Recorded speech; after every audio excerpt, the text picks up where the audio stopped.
Hey everybody, thanks for joining us again on Realty Check. I am very glad that you guys keep on watching and that you're here and watching us every week. Tell your friends about us. Take a minute to like, comment, and share the episode and just keep this little train going along.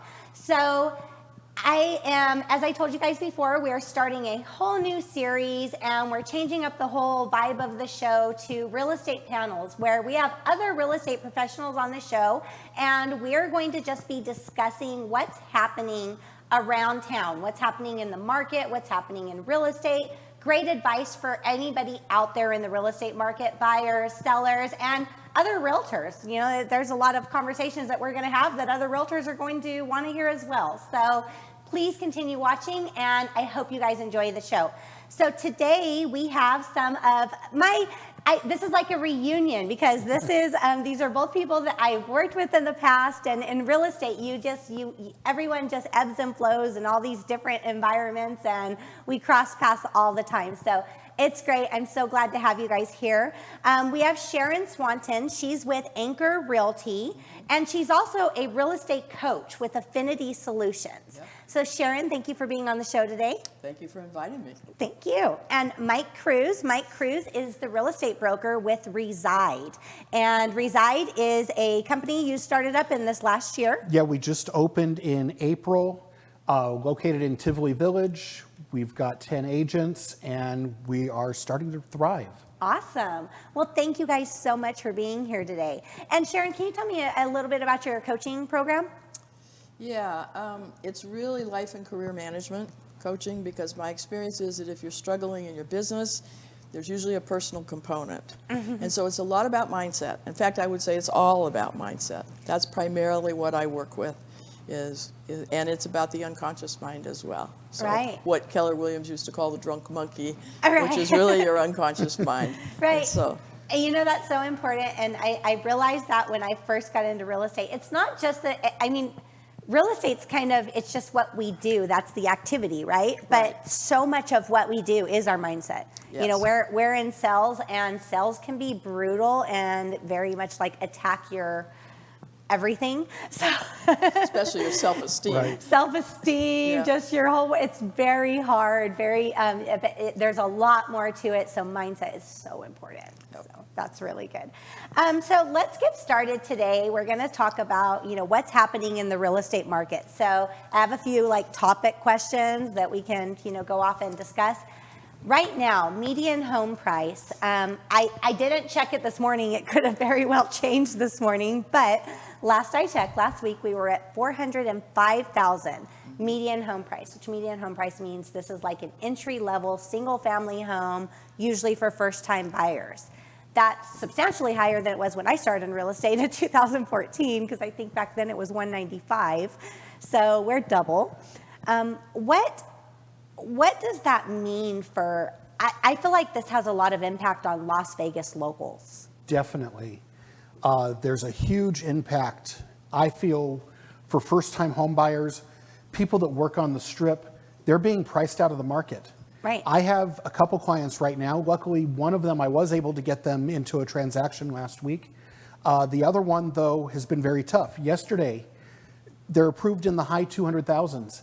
There was one home in the entire Las Vegas Valley. They're looking for a single story specifically, so it's a little bit tougher.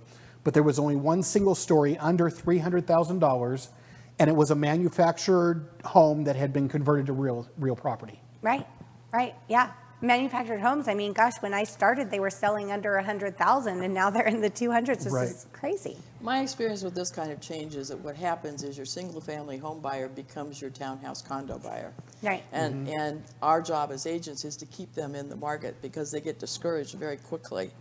And the job market concerns me more than anything else because Las Vegas, typically, our job market has been what's controlled our real estate market. Although, as Mike and I were discussing earlier, the influx of California is changing our market.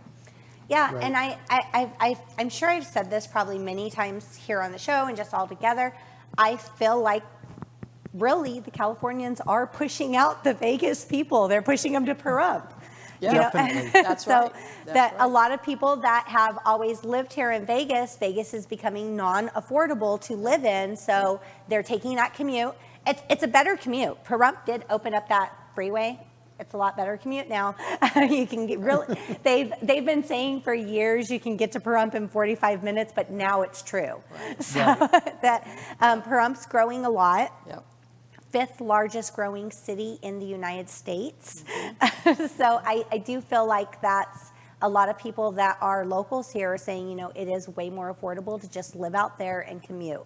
I coach, excuse me, I coach a team in Pahrump, and they are just so busy. Yeah. They are not having to prospect at all. The business is just coming at them. Right. Yeah, yeah, yeah. Yeah, definitely seeing where it's no different than LA, this outer cities. And I remember 4 or 5 years ago going to a builder conference I where was the there. home builders Yep. got up there and they said, you're not, affordable housing in Las Vegas is going to be on the outskirts of the valley. Yep. Indian Springs, Pahrump, Overton, even Mesquite. Yep.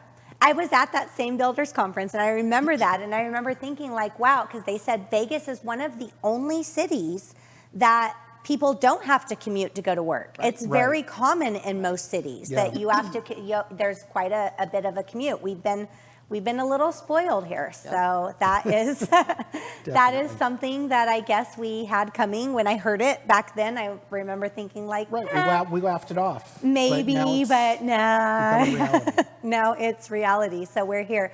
Do you think this is a trend or it's something that's kind of here to stay? Oh, I think it's here to stay. I definitely yeah. don't see prices dropping drastically anytime soon. No, Yeah, no. yeah. Yeah. I hear, so that leads us to the next question is the inventory is rising a bit. A bit. A bit. So during the spring and summer, we were averaging like 1,800 single family houses. That was insane. Like that was absolutely not normal. So now when we're seeing, hitting the 3,000s, people are like, oh no, inventory's so high. And I'm like, 3,000 in Not inventory yet. is still a crazy seller's It's market. half of what it should be. A strong seller's market. So I don't feel, there's the news and they do a very good job at making our job harder, right? That's right. And they always have. They- I've been in the business over 40 years, and they've always not been our friend. Yeah. No, some of the things that they post, I seen a news article the other day that was super controversial, which so controversial, I don't even want to bring it up, but it was about an appraisal. You guys might have seen this article. But the thing is, I'm like, the issue that they were discussing that they took this whole spin on is an issue that we run across all the time, and it has nothing to do with what they said it had to do with. Like Right. the news they do such a good job at misinforming That's the correct. public. Right. And Yep. we're here and we're trying to explain to them what's really going on, and it's hard. It creates obstacles for us. You know, when I was selling real estate, I used to keep a stuff file. And in the stuff file were copies of newspaper articles and whatever I could find in print, because people learn differently. So some people learn visually, some people learn auditorily. And what I learned was that if I was trying to overcome that kind of misinformation, if I could pull out an article from a week or two before, and it used to be that if you went from week to week, you would have conflicting information. Right. One week they'd say one thing, the next week they'd say something else, right? They're still doing that. So I just used to bring out, and I'd say, well, I know what you've been hearing, but now take a look at this. Here's another point of view. Because I was looking for stuff to support what I wanted them to understand. Because in the end, we are educators. Right. That's Right. one of our biggest jobs, is to educate the clients. Right. Because if they know if they are well educated, they become much easier for us to work with. Right, absolutely. So when people are talking and we hear this, and someone told me just yesterday, I heard someone said that on the news, they told them that the market is crashing in November. And I'm like, wow, are they like psychics? Like what, how do they know this? Oh. And I'm like, we'd all be millionaires if we could Right. guess that, right? My number one thing I'm always telling my clients is my crystal ball's broken. Yeah. Well, I know we hear that all the time, but it's like, what on earth? How? if we could predict that, if we had any way of knowing exactly what's coming, don't you think that everybody would be just, rich on real estate? Right. Right. Right. I've been hearing it for 6 months from my coaching clients, and the truth is that's not going to happen. There's too much that's protecting our market. California is the primary driver. Now, as Mike and I were talking earlier, if there's a change in the leadership in California, that could create a change, but I don't think it's going to be a big one. I think we're fine. I think our market's fine. What's going to happen is we're going to get more inventory. We're going to have more choices. Prices are not going to go down dramatically. You are going to have the occasional seller that has to sell, and there'll be a bargain to be had in that circumstance. But by and large, we should hold. We should be fine. Yeah. Yeah, You agree with that as well? I completely agree.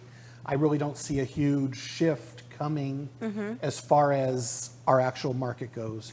Right. So many people moving here. Rents are going up sky high. Oh, yeah, we're And going to talk that's- about that and too. that's just creating more buyers. Yeah. No, absolutely. Because again, it's always been the story. Like, if you can own a home for the same price you can rent a home, Then why not why buy on it? earth would you not own a home? And these days, Well, you have to have a credit score higher for a rental than you yeah. do for a home. it's So crazy. there's no reason for it. Right. Also on that note, so I have noticed since, I've been in real estate since 2014, every single year, and I tell this to all my clients, and it's proven true every year, July 4th, and I don't know what it is about 4th of July, but the market slows down. It's like that's the day that spring gets turned off. It's like the light switch goes down, the market slows, showing slow, and activity slows a little bit. A lot of people take vacations in July. Right. A lot of, it's hot. We hit triple digits. People don't want to be outside. Right. So right now, I see this little bit of slowdown we've experienced over this last month or so as regular seasonality. Do you guys agree with that, or do you feel like there might be anything else that's causing it? It's not. And when I say slowdown, I just want to make it clear out there. I don't mean slow down like slow down. I mean, like we went from 50 offers on a house down to maybe 20. So there's some houses that if it's not priced correctly, or if it's not like completely up to date, or just there are some houses that are taking longer to sell. And when we get over the $500,000 price range, we're definitely seeing a more 30 to 90 day market than we were during the summer. And is this all, do you guys all agree with all of this? Yeah, it's total seasonality, I believe. And I've noticed the last week my business has started to pick back up. Yeah. And well, interest rates just dropped again. Right. Yeah. My expectation is that we're going to see the inventory build slowly but surely from now on. I think the slowdown that occurs in the summer months is partly because people were getting ready to go back to school, and there's a lot of things going on in July. And typically the market has slowed after school starts. That's just been kind of normal. But I do think that we're headed into a market that is more normal, whatever normal is. Yeah. And I think it'll be good. I think either extreme of the market is very hard on agents. Oh, yeah. It just chews us up and spits us out. Yeah. I mean, it's just really hard on us. It's hard on agents. It's hard on consumers. I mean, even I hear people say, well, I've heard so many like crazy things. Like, one person was telling me like, oh, all you agents are doing so great. And I'm like, you have no idea. We're working twice as hard. That's right. And That's right. buyer or seller side. I mean, on the seller side, even when you do get 30 offers and they're all great offers, so many people come in with these amazing offers just to try to haggle you down every dollar on the home inspection. Right. Or the buyer's remorse after doing this, they bid up the offers to win. And then they get... Actually, I spoke to someone yesterday who told me that we talked to our company attorney from when I had my company, and he said that the attorney has said he has never seen so many lawsuits for specific performance as he's seeing right now. Right. And it's coming from people having done that. And it's also sellers who get seller's remorse and want to back out, because normally buyers won't sue because it costs a lot of money to Right. get to court. So the fact that we're seeing buyers doing that in more numbers is really an interesting phenomenon in this market. Right. We And haven't really seen that before. Just all because there isn't another home for them There to go out isn't and no buy. place to go. And that's been the premise of specific performance from the beginning, is that no two houses are exactly alike. Right. So you can't just replace one with another, which is why when you get into contract, you need to stay in contract. Yeah. So, Well, and one of the things that I've seen with sellers, which is, it's a problem. If they're not moving up dramatically from the home that they're selling, and they're just moving up just a little bit in price, They can't find something. well, you're looking at a 30-day closing, right? So we've been in the type of market, which I've seen this happen over and over again, where we go into contract at a price, which is an amazing price 30 days ago. right. Right. They need to Right. wait until that home closes to Yep. buy, because no one's taking offers contingent upon selling. And then in 30 days, that price goes up 30,000 just in the neighborhood. It's the activity. There is no way as realtors we can predict that. No. We can't go back in time 30 days ago and get that price to go up 60,000. Getting it up 30,000 was a miracle. Yep. And then there's nothing we can do to control that, but it's a problem. It's definitely been a problem. And I think that's also part of the reason inventory is so low. Yeah. Simply because the sellers realize this. They're like, I don't want to take the chance on selling my house and not having someplace to move to. Right, because in 30 days, you could say, I'm selling a $300,000 house and I want to buy a $350,000 house, and within that 30 days, it It's can now- happen. Your $300,000 house is now worth $350,000, so when you're looking through for a $350,000 house, that's the same same as your as the house. house you Right. got. And then they're saying, why did I sell? That Right. doesn't make any sense. Right. But that is definitely a problem that we're seeing more in these entry level, below median Right. price range homes. And that's one thing I try to let people know too. If you are buyers and sellers, if you're buying or selling below the median price range, the competition is brutal. Yep. And it's because it's below the median price range. Once you start to get over the median price range, you start to be in a more normal market. Well, I think we are headed into a more normal market, whatever that means. You know, I've been talking to my coaching clients, because some of them are fairly new, and they're saying, what's going on? I'm saying, you're going to have to learn to work. You're going to have to learn how to sell. You're going to have to learn how to market. And These are negotiate. things we haven't had, and negotiate, especially negotiate. Right. Excuse me, that's the skill that seems to be the most lost. You know, it's like write an offer, send the offer, it gets accepted or not, and then we're done. That's not how it works. you Or know. run comps. How many agents just Exactly gave up right. on running comps? So Exactly right. Exactly. I've seen that so many times. I'm like, did you even check the comps? Like, what? Right. No, they didn't. No. Pull the No, they price just out want to of a get hat. in. Their only focus is just to get into contract. Right. Yeah. And then we'll renegotiate once we're in We'll contract. figure it out from there. Yeah, exactly. Well, that's the thing too. I mean, when you're making offers, I had so many times where you made an offer for a buyer. I looked at the comps, and I'm like, okay, it's nowhere.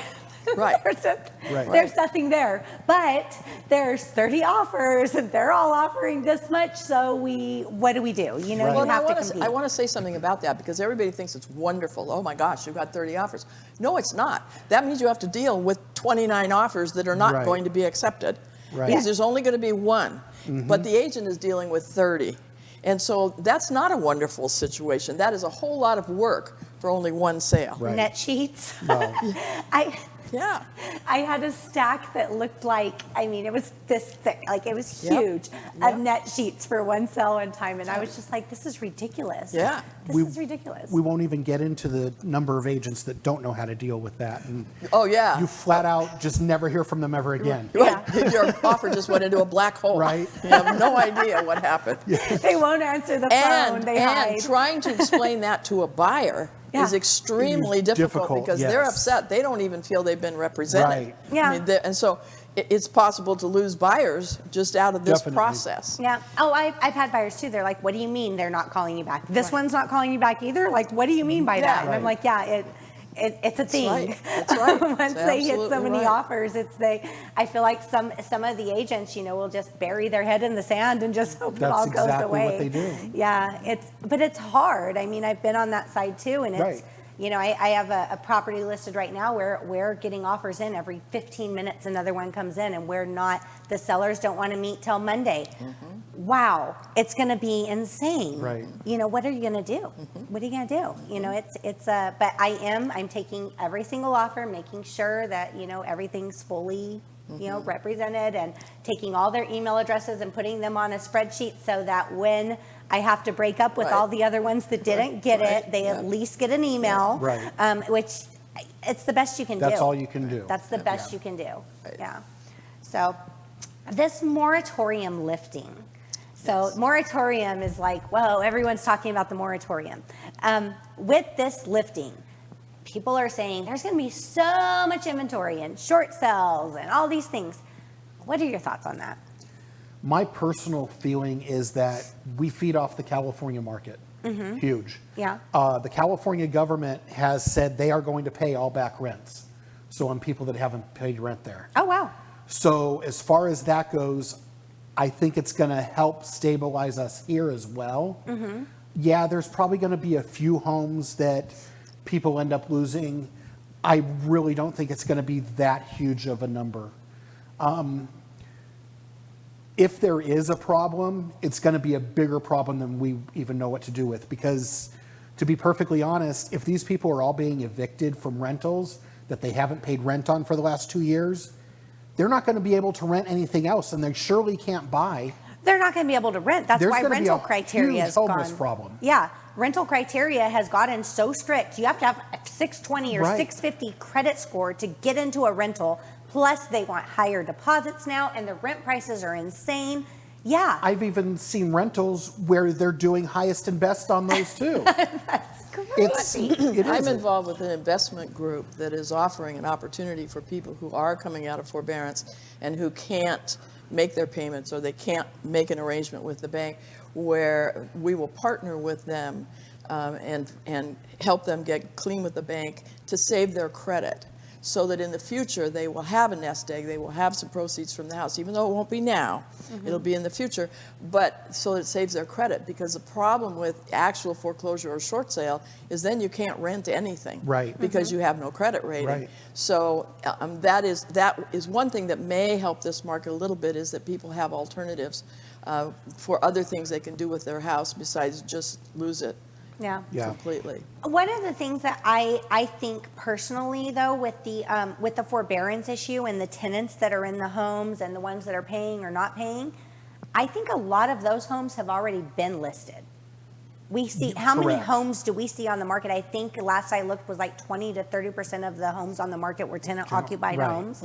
They're already on the market. They're not waiting for that forbearance to be lifted to list the homes. They're trying to list the homes with the tenants in them. Actually, now that you mentioned that, what I'm seeing is some realtors who have big investor inventories.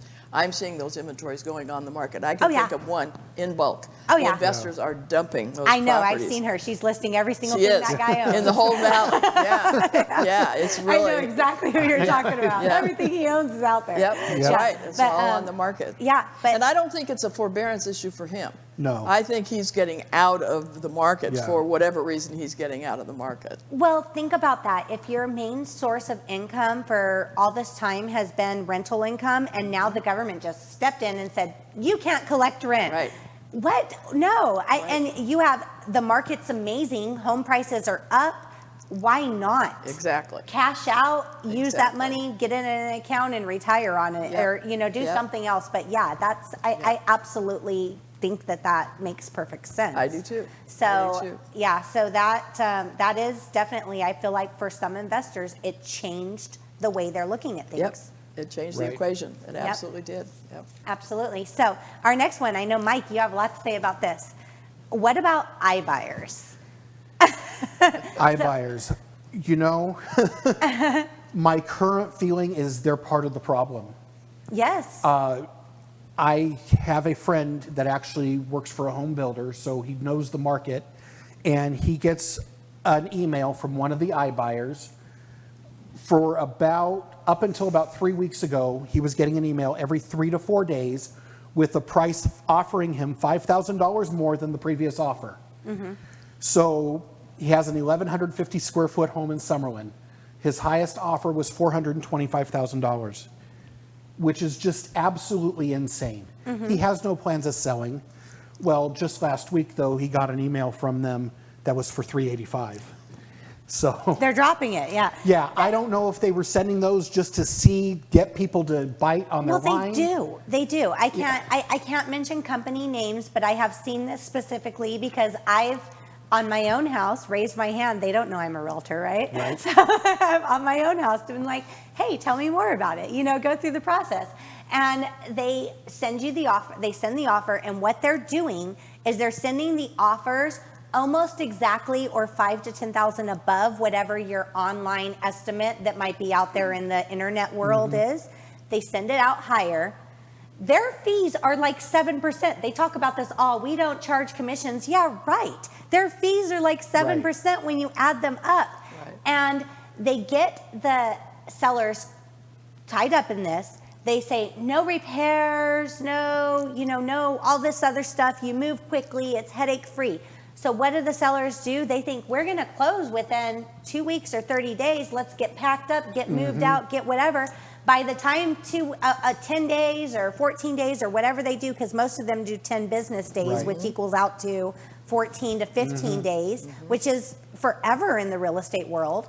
And people get all ready. They're ready to move. They're ready to go. And then they get their results from their inspection like, oh, we didn't know about this. Let's knock Right. 20,000 off that price, Yeah. and that is what's happening. And people go in blindly. I've tried to explain that to them, and it's the convenience, all this other stuff. Yeah. They go, they view the house, they say, well, we would have given you this much, but we've seen this and we've seen that. The price gets knocked down. Well, there's Right. another aspect of this too, which is these iBuyer companies do not understand how realtors are. And market changes, they don't stay the same. So if you put in an offer to an iBuyer company, the response you get is either we have offers or we won't tell you whether we have offers. They won't update an MLS Correct. whether or not they have offers. So there's no way, and you can't talk to anybody. Right. Yeah. So our normal process is if you have a listing, I call you, I say, hey, I have an offer, let's talk, and you can give me some basic outline information so I have some idea what I need to do to write an offer that might work. Right. Maybe I'm going to get countered, and that's okay, but at least I have a framework. Not with an iBuyer company. No. Does not Right. happen, and you can't find out where you are, so it's win or lose. Here's what's going to happen, because remember, I've been in the business a long time.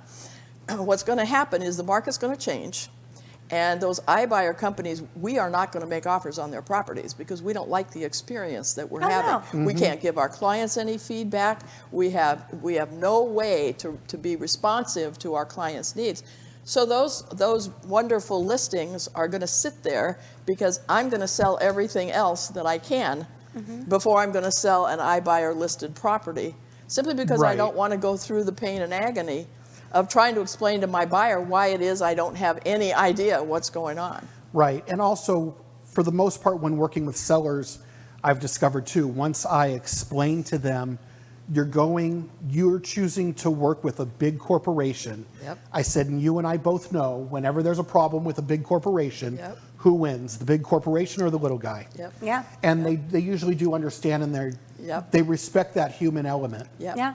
Yep. There was an iBuyer company I dealt with last month, and that I was on the listing side. Seller chose to go with them, because it was a quick close, whatever.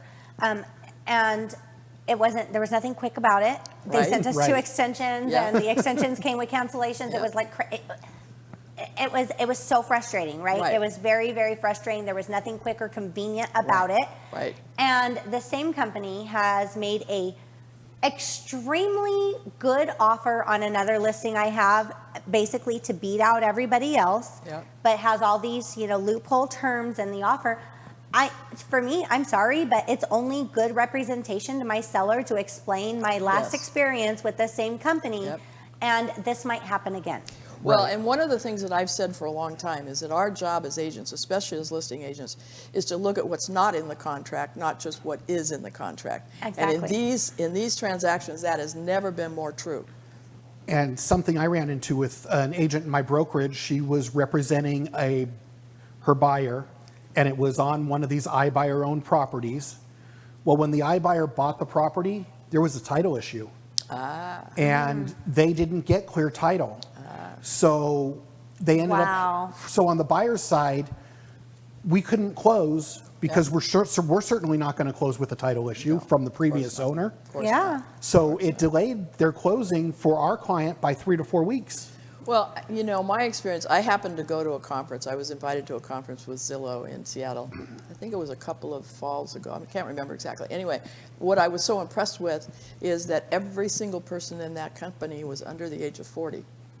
They were all very young, very enthusiastic, full of energy, Techie. but very young Yeah. and techie. Yeah. But when we look at what's happening with the iBuyer companies now and how they're behaving in the market, the truth of the matter is a lot of it is just lack of experience. Yep. You know, Right. they have learned intellectually how they think real estate works, and they forget the fact that the truth is we're in a people business. We're in the relationships business. We're not really in the real estate business. Right. That's how we earn our living. But the way we do it is via relationships. Well, you can't have a relationship with a corporation. That's not Right. possible. Absolutely. So Yeah. I don't know. It's hard to predict the future. There's probably always going to be a segment of the market for that type Of of course. transaction. But I don't think it's going to be the big killer deal that they thought they were going to have when No, they came and, in. and I think that's part of the reason they're trying so hard right now is all they care about is the market share. They have the funding on the back end that they don't care about a loss. But at some point they're going to need to. Yeah, exactly. Exactly, because they're in the business to make money. Right. And on the flip side, just two more things about iBuyers I wanted to bring up is, for one, I think in most cases, a lot of the ones that are buying homes right now are buying them to hold them. Yeah. They're buying them and holding. So, like, you know, your neighbor sells to an iBuyer, you probably are going to have renters right across the street, or, you know, whatever. That's what they're buying them for. In most cases, they're not even flipping right now. They're just buying to hold. Right. And the other thing that I think is, I guess, a positive thing is when people talk about market shifts, crashes, all that stuff like that. These people have a lot, millions and millions of dollars invested in the real estate market, and they're still buying. If Right. we had any concerns that regular traditional home buyers are starting to get scared about, trust me, That's right. we would stop seeing those offers out there, That's right. because they have a lot more to risk than Right. a traditional home Yep. buyer Right. does Yep. on this. And we're still seeing those offers on everything. Yep. So I feel like that is confidence that we're not at risk Right. of No. anything changing. Right. And that's the general market overall is investors are still out there like Yeah. crazy. Yep, Yeah, they are. they're out Yep. there. They're out there, and you can. Yep. I mean, anything. You can just call an investor and say, "What are you gonna pay Right. for this one?" Right. so that we went a little bit over today, and that's great. We had lots to talk about. So I really, it's been so great having you guys here. Now, can you guys please each just give Sharon, how do people reach you if they have more questions for you? The easiest way to reach me is by calling me. The number is 702-289-1537, or my email is sharon.swanton with a T @yahoo.com. Okay, and that's to talk to you about real estate or coaching. Either one. All right. Either one. Awesome. Thank you. And Mike, how do people reach you? Give me a call or send me a text at 702-286-3434. You can also email me at mike@residelv.com. And Mike, it's my understanding that you guys are always looking for new agents too. We are looking for new agents, definitely ethical agents. Right. That's good. That's good. I like to hear that. I Yes. really like to hear that. I do too. So good. And you guys know how to reach me. If you want to give me a call, 702-308-2878. And please, if you're watching our show, share it with your friends, like, comment. We're everywhere out there. We're on YouTube and iTunes and Facebook and Amazon and whatever. We're in Tesla. If you're driving a Tesla, you tell your Tesla to play Realty Check with Trish Williams, and it will. So that's awesome. Thank you. Thanks for tuning in. We'll see you guys next week.